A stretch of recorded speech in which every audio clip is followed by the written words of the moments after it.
नमस्कार साथियों, आज मैं फिर आपके सामने हूँ, आपका दोस्त। मेरा नाम है अरुणेश और आज का मुद्दा बड़ा हॉट है।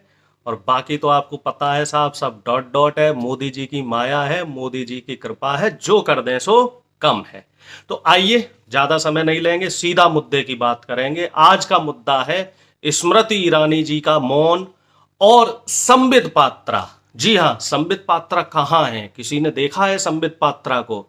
ऐसा लग रहा है संबित पात्रा जी जैसे डायनासोर गायब हो गए थे, तो उस तरीके से संबित पात्रा जी की मौजूदगी ही नहीं है। उनके बयान, समय समय पे उनके बयान आते रहते थे कि हिंदुत्व खतरे में है, देश खतरे में है, भारत माता खतरे में है। और किससे खतरे में है? कांग्रेस से खतरे में है, मुसलमानों से खतरे में है। और इस समय संबित पात्रा जी गायब हैं।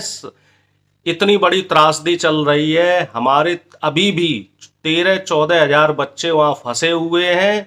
और कल कुछ ऐसे वीडियो सामने देखने में आ रहे हैं जिसमें बच्चों को, जी हाँ, बच्चे, जो नेचुरल बर्फ होती है, जो अ, यूक्रेन जो देश है वहाँ पे, ठंडा देश है, वहाँ पे टेम्परेचर माइनस में रहता है, बर्फ जमी रहती है।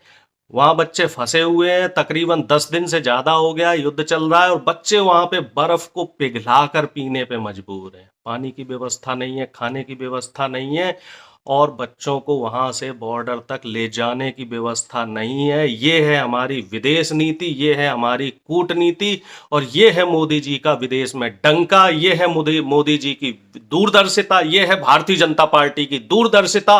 और इसी के लिए 55,000 करोड़, 60,000 करोड़ रुपया खर्च किया गया था। ये सरकारी आंकड़े, पिछले 8 साल में मोदी जी ने जो विदेशों में डंका बजाया है, उस डंके का 60,000 करोड़ रुपया खर्च हुआ है। चाहे वो नमस्ते ट्रंप हो, तमाम तरह के हर देश में गए हैं, एक एक बार गए, दो दो बार गए, चार चार बार गए, और की मिला क्या?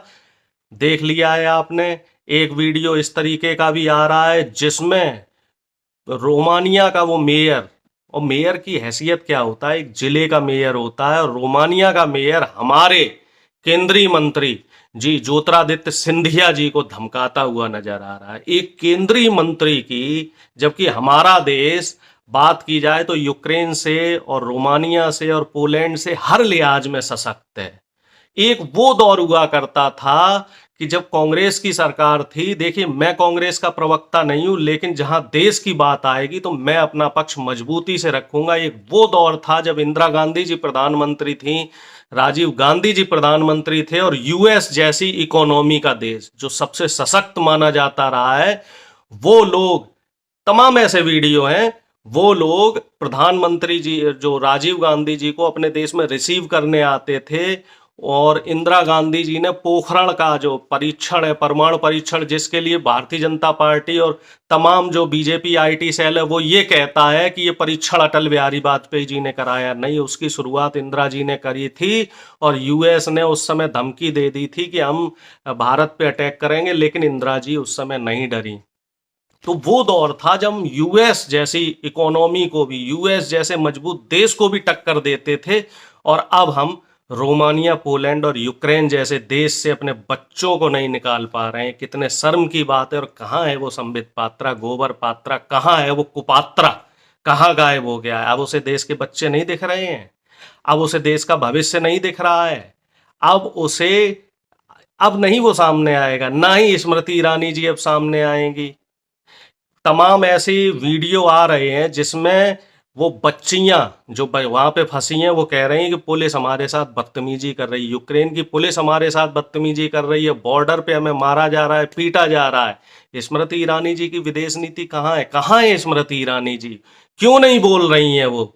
वैसे जब कांग्रेस की सरकार थी और कोई भी घटना यहाँ देश में हो जाया करती थी या विदेश में हो जाया करती थी, तो प्रधानमंत्री जी को चूड़ी पे भेजने का काम करती थी स्मृति ईरानी जी। तो मैं स्मृति ईरानी जी से सवाल करना चाहूंगा कि वो कहाँ हैं इस समय। जी हाँ, इसका जवाब भी मैं आपको दे रहा हूं।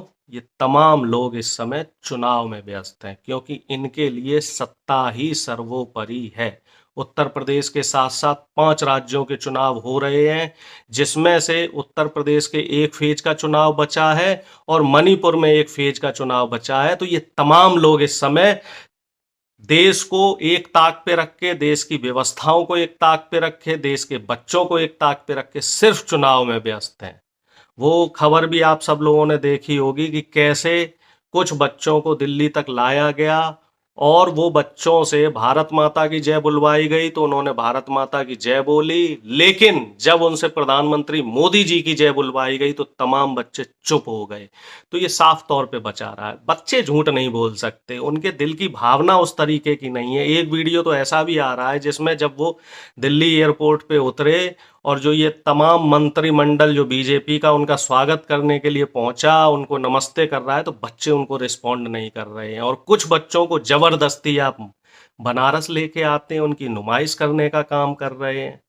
तो भाई बीजेपी का तो इस समय कहते हैं ना बेड़ा गर्क हो रखा है, इनकी बुद्धि खराब हो गई है, इनको सिर्फ सत्ता दिखाई दे रही है और इस बार जो सत्ता है वो इनके हाथ से खिसकने जा रही है, क्योंकि आपने इतना झूठ का जो पुलिंदा बना रखा है, इतना झूठ देश की जनता के साथ बोला है।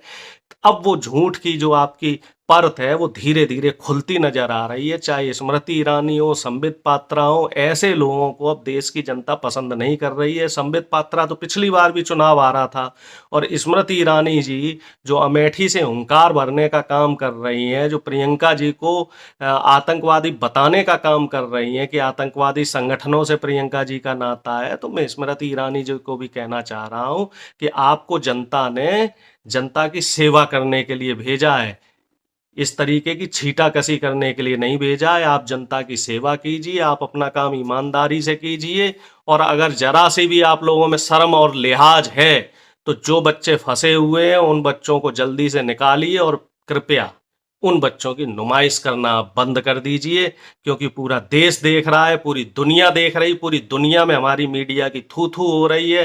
रूस के साथ तमाम देशों ने बोल दिया है कि झूठ दिखाना बंद कीजिए, या तो सच्ची खबर दिखाइए नहीं तो झूठ दिखाना आप बंद कर दीजिए। और ये किसी से नहीं छुपा हुआ है कि तमाम बीजेपी आईटी सेल और जो व्हाट्सएप यूनिवर्सिटी है ये यही काम कर रहा है, फर्जी वीडियो वायरल कर रहा है, झूठ दिखाने का काम कर रहा है। लेकिन झूठ और फरेब की उम्र ज़्यादा नहीं है, सोशल मीडिया का ज़माना है।